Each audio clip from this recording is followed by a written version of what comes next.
Olá, meu nome é Rafael Iaredi Forte, sou cardiologista do Instituto Cardio Paraná e hoje vamos conversar com a doutora Helena Vicente de Castro Pereira de Araújo.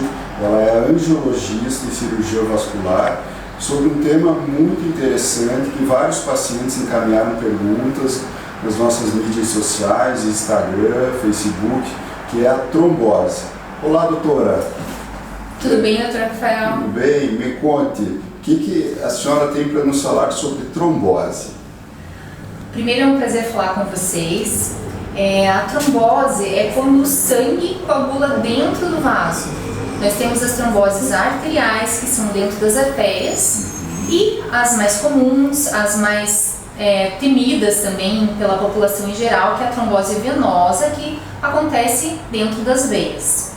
E quais são os locais mais comuns de acontecer a trombose? 90% das tromboses, elas ocorrem nos membros inferiores, tá? Então são aquelas tromboses que fazem inchaço nas pernas, causam desconforto, dor para caminhar, e elas podem causar a embolia pulmonar. Então essa é a nossa preocupação. Quais são os fatores de risco que uma pessoa pode ter para que ela desenvolva trombose? Qualquer pessoa pode ter, tem pessoas que têm um risco aumentado de ter a trombose. Qualquer pessoa pode ter trombose, mas existem fatores de risco. Por exemplo, a gestação, a obesidade, e o principal fator de risco é a imobilização.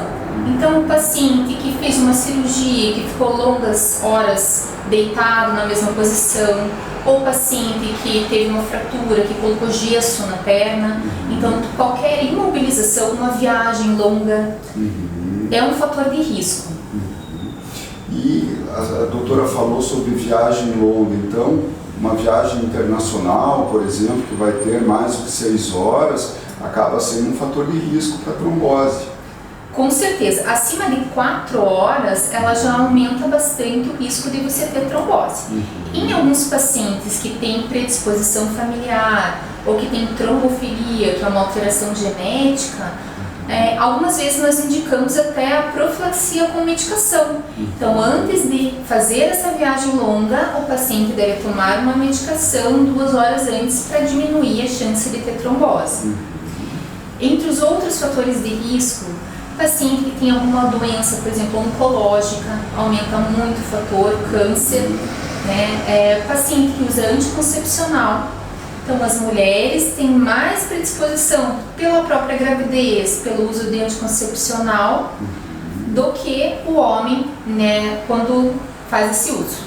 Então, a gente poderia até imaginar que mulheres jovens têm um risco aumentado de ter trombose, principalmente em momentos próximos de gestação ou de uma viagem internacional, uma viagem longa, por exemplo, né?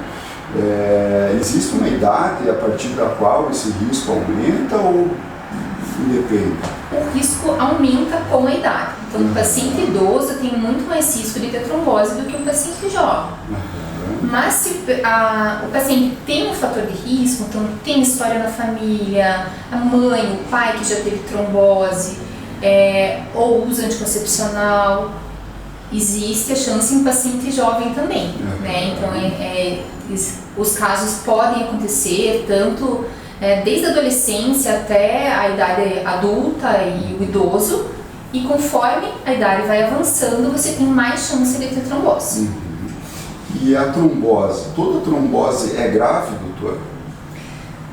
A trombose, ela tem uma potencialização de ser grave. Então, ela pode ser grave se não for feito o tratamento imediato. Né? Então, qualquer trombose, que é a dita trombose venosa profunda, ela tem uma chance de fazer embolia. Então, aquele coágulo que está na perna, ele pode se soltar com a deambulação e migrar e ir para a artéria do pulmão. Então, isso pode ser grave e pode ser fatal. Mas a maioria dos casos, quando o paciente procura o médico e a gente faz o diagnóstico precoce, é iniciado o tratamento e o resultado é muito bom.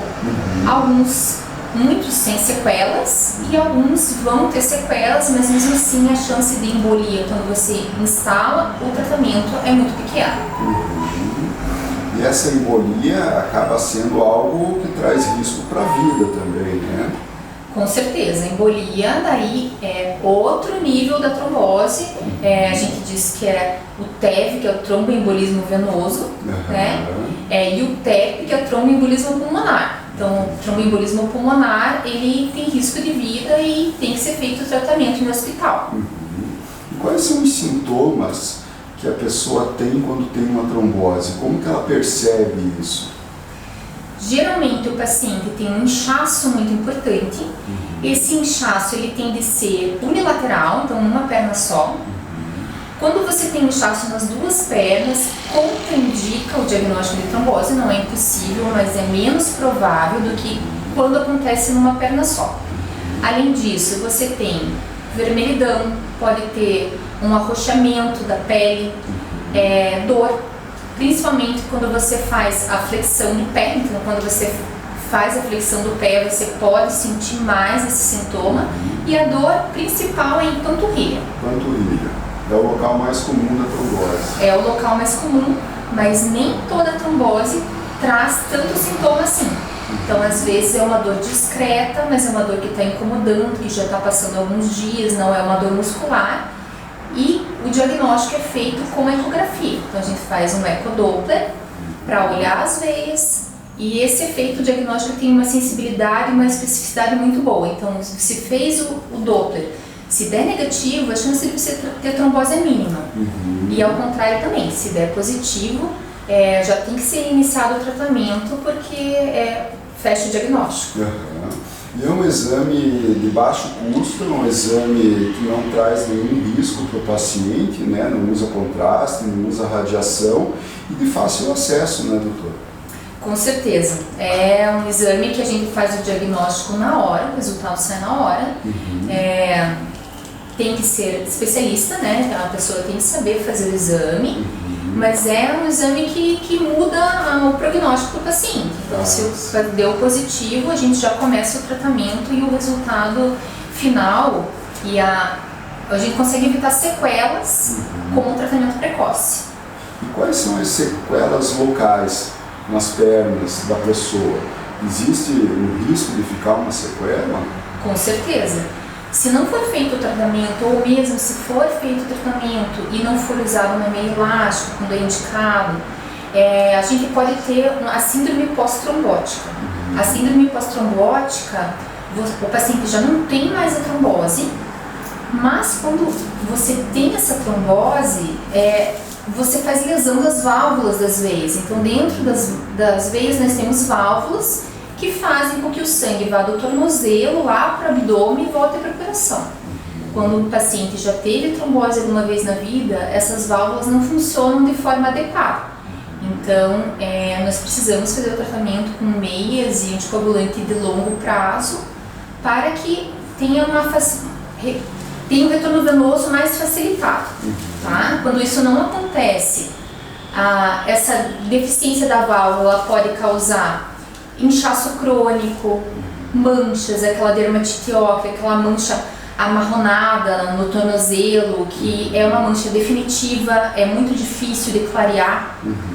E pode ter feridas, tá? Pode ter varizes, porque o sangue tem dificuldade de voltar e acaba acumulando ali no tornozelo, na panturrilha, e surgem novas varizes calibrosas, que podem abrir feridas, aquelas úlceras de tornozelo. Que são de difíceis tratamento, né? Exatamente. A gente sempre tem que tentar evitar a evolução dessa doença, porque quando o paciente já chega com ferida no tornozelo, ferida na perna, o tratamento é um tratamento longo, a qualidade de vida piora muito do paciente, o paciente não consegue tomar banho sem curativo porque tem risco de fazer infecção na ferida. Ele não pode ir para uma praia, não pode entrar no mar, então, porque qualquer ferida aberta tem risco de contaminação. As feridas, elas demoram no mínimo uns 3 meses para cicatrizar, então são feridas de difícil tratamento. Então, o ideal é a gente fazer o diagnóstico e instalar o tratamento antes disso acontecer. Quanto mais precoce, melhor, né? Com certeza. Doutora Helena, muito obrigado pela entrevista, foi muito esclarecedor, eu espero que as pessoas também tenham gostado e por hoje é só.